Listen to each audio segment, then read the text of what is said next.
The Atlanta Hawks have been rebuilding since the end of the 2017 season, and this year they have a legitimate chance to contend for a playoff spot. Even though they had a fast rebuild, it's disappointing to see them with a whole new team from what they had back in 2014 through 15. The 2015 Atlanta Hawks are arguably the greatest team in franchise history. That year, the team had a bunch of accomplishments and record-setting milestones. So this video is a story of the 2014-2015 Atlanta Hawks. Shout out to MDJ for making a video on this same topic. The Atlanta Hawks in 2014 were coming off a very mediocre season. They had a record of 38-44 and snuck into the playoffs as the number 8 seed, and actually pushed the number 1 seed Pacers to 7 games, but ended up losing to them in Game 7.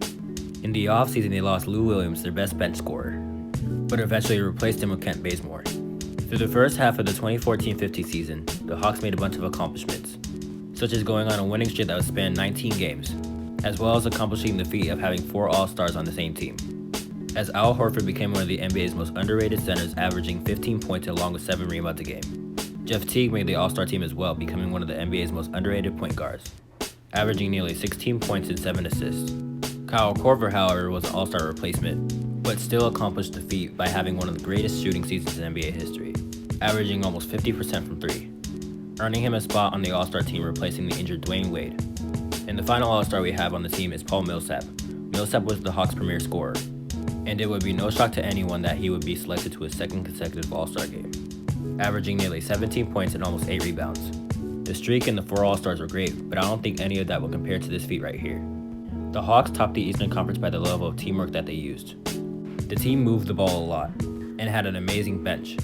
The team was filled with threats off the bench that could shoot threes, such as Pero Antic, DeMarre Carroll, Mike Muscala, Thabo Sefolosha, Mike Scott, Shelvin Mack, John Jenkins, and Kent Bazemore. But the bench wasn't the main reason why the Hawks' ball movement worked. The Hawks head coach Mike Budenholzer was the assistant coach to Spurs head coach Greg Popovich. Now, Budenholzer had been with Popovich since 1996 as the assistant coach, and when he took over the head coaching job with the Hawks in 2013, he had many years of experience under Popovich. Now, if you've seen the Hawks' style of play that year, it looks very identical to what the Spurs had in 2014.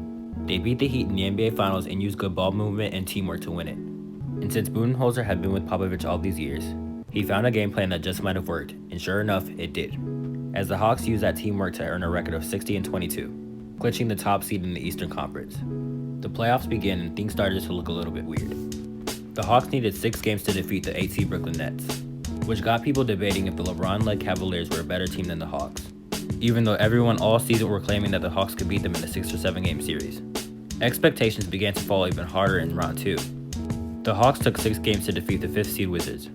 Even though it didn't seem like a big deal, the series could have gone to 7 games if Paul Pierce's buzzer beater wasn't a second too late.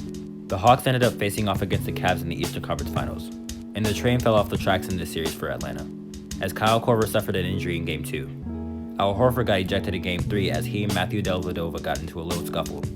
Horford received a flagrant 2 foul and was ejected. The Hawks ended up getting swept in this series, and the 60-win season came to an end. In the offseason, DeMarre Carroll signed with the Raptors. In the 2015-16 season, the Hawks made the playoffs once again with a 48-34 record, and clinching the 4th seed in the playoffs. In the first round, they took care of business, defeating the Celtics in 6 games. But in round 2, they were swept once again by the Cleveland Cavaliers. In the 2016 offseason, Al Horford signed with the Boston Celtics, and Jeff Teague was traded to the Indiana Pacers. In the 2016-2017 season, the Hawks traded Kyle Korver to the Cleveland Cavaliers at the 2017 deadline. The Hawks finished the season with a 43-39 record, clinching the 5th seed in the playoffs, and ended up losing in the first round to the Washington Wizards. In that offseason, Paul Millsap signed with the Denver Nuggets, and just like that, the starting lineup that won 60 games for the Hawks was all gone. In the 2017-18 season, the Hawks were in full rebuild mode and went 24-58 on the year, and finished dead last in the Eastern Conference. That offseason, the Hawks fired Mike Budenholzer, and replaced him with Lloyd Pierce. This past year was another rebuilding year for the Hawks. Even though they didn't do too good, everyone was excited to see what they had from Trae Young, Kevin Huerter, John Collins, and Alex Len. And adding Cam Reddish and DeAndre Hunter to the mix is the reason why I had them going for a lower playoff seed this year. Even though they look promising, it's still tough to see what they had years ago, and now it's all gone. The Hawks had Paul Millsap, who's still a solid piece on the Denver Nuggets, averaging 13 points and 7 rebounds. Al Horford is still averaging almost 14 points and 7 rebounds. DeMarre Carroll spent the past few years with the Brooklyn Nets being a key piece for their team, averaging roughly 11 points and 5 rebounds. Kyle Korver is still an elite shooter who spent his past season with the Cavs and Jazz, and just signed with the Milwaukee Bucks. Jeff Teague is still a solid point guard with the Minnesota Timberwolves, and he's averaging 13 points and 6 assists. Now the Hawks have a new team that looks like contenders in a few years. But to see what they could have done with the team they had years ago makes the 2014-15 Atlanta Hawks the best team in Atlanta Hawks history, but with the most disappointing ending to the season. Thank you guys for watching this video. If you like the video, like it. If you like sports content, subscribe, and comment some sports video ideas. But that's enough from me. I'll see you in the next one.